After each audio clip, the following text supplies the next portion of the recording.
अस्सलाम वालेकुम। पाकिस्तान खबर के साथ मैं हूं हमजा जावेद। 9 मई हमला केस, जिसमें GHQ वाला केस सबसे ज़्यादा अहम केस है, जो जिसकी वजह से इमरान खान साहब अब जेल में हैं। जो सबसे बड़ा केस जो इमरान खान साहब के ऊपर है, उसके ऊपर इमरान खान साहब को एक मरतबा फिर से रिलीफ मिल गया है। इमरान खान साहब के ऊपर जो फ़र्द जुर्म आयद होनी थी, वो फ़र्द जुर्म अभी आयद नहीं की जा रही है, उसको मौखिर कर दिया गया है। हालांकि इस केस की वजह से इमरान खान साहब को बहुत सी मुश्किलात अभी तक जो जारी हैं वो हो रही हैं, और इमरान खान साहब की पार्टी इसकी वजह से मुश्किलात में है, क्योंकि 9 मई असल मुकदमा जो कि इमरान खान साहब के ऊपर है। बाकी हुकूमती मुकदमात का इतना असर नहीं होता जितना कि इस्टेब्लिशमेंट की वजह से जो मामला हुआ, इस्टेब्लिशमेंट के साथ जो इमरान खान साहब का मामला हुआ, उसकी वजह से इमरान खान साहब को सख्तियां झेलनी पड़ी हैं, इमरान खान साहब की पार्टी को सख्तियां झेलनी पड़ी हैं। बहुत से जो अहम लीडरान हैं वो इस वक्त तक अभी तक जेल में हैं, वो सिर्फ और सिर्फ इस वजह से है। और इमरान खान साहब और दीगर मुलजमान के ऊपर फ़र्द जुर्म आयद होनी थी आज,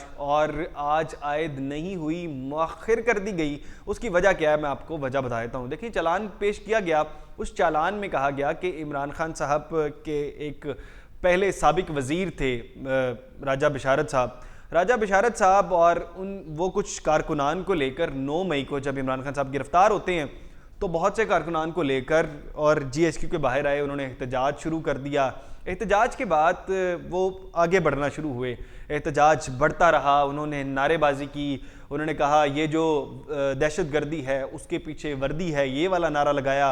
और उन्होंने कहा कि अगर खान नहीं तो कुछ भी नहीं, ये वाले नारे लगाए। इस किस्म के नारे बाकायदा मेंशन किए गए कि इस तरह के नारे लगाए गए हैं। और उसके बाद GHQ के गेट पर गए, GHQ के गेट के बाद उन्होंने गेट को तोड़कर अंदर दाखिल हुए, और अंदर जाकर उन्होंने बहुत सी जो है फौजी जो अहलकार हैं उन्होंने रोका, लेकिन वो रुके नहीं, और उन्होंने बहुत सी चीज़ें अंदर तोड़ फोड़ की, आग लगा दी GHQ के अंदर, और बिल्डिंग्स के शीशे तोड़े गए।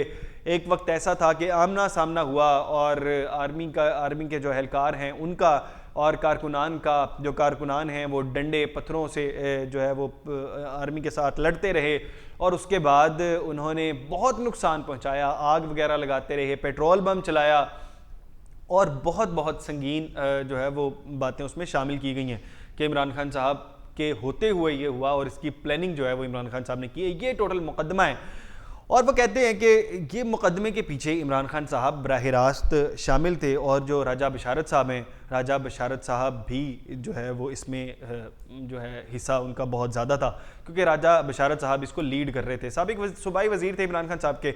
बहरहाल ये मुकदमा बहुत संगीन है।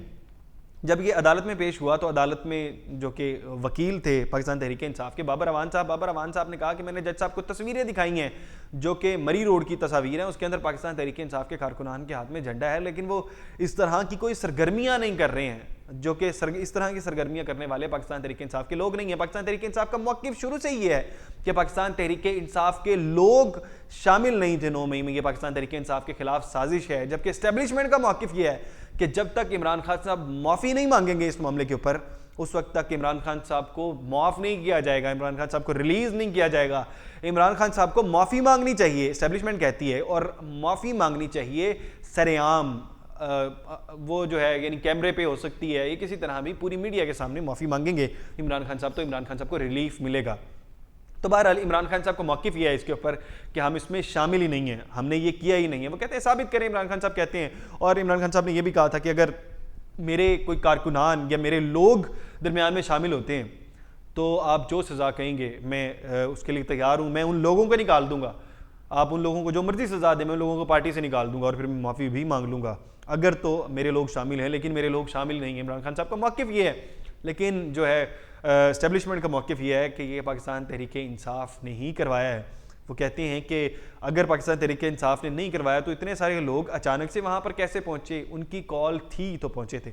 बहरहाल क्योंकि उनकी कॉल तो सिर्फ एहतजाज की थी कि एहतजाज किया जाएगा GHQ के बाहर, बाकी सारे मामले के पीछे पाकिस्तान तहरीक इंसाफ वाले लोग नहीं मानते। आपको क्या लगता है, क्या पाकिस्तान तहरीक इंसाफ ने ये सारा GHQ वाला मामला किया, क्या इसके पीछे कोई और था? ये आपने ज़रूर बताना है। और उसके अलावा ये बताइएगा, क्या डोनाल्ड ट्रंप के आने से पाकिस्तान की सियासत में कोई फ़र्क पड़ने वाला है? इमरान खान साहब रिलीज़ होंगे डोनाल्ड ट्रंप के आने के बाद?